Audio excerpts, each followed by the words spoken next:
আপনারা দেখছেন এক টুকরো পৃথিবীর খবর নিউজ বাংলা। আপনাদের কথা নিউজ বাংলার খবর।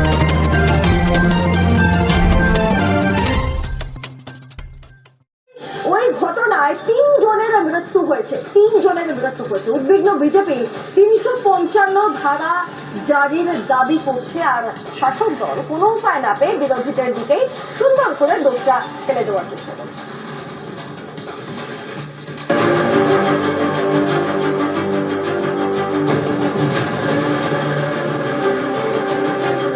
ওয়াকফ আইনের বিরোধিতা, অগ্নিগর্ভ মুর্শিদাবাদের একাধিক জায়গা। শুধু মুর্শিদাবাদ নয়, প্রতিবাদের নামে সংক্রমণের মতো অশান্তি ছড়াচ্ছে দিকে দিকে।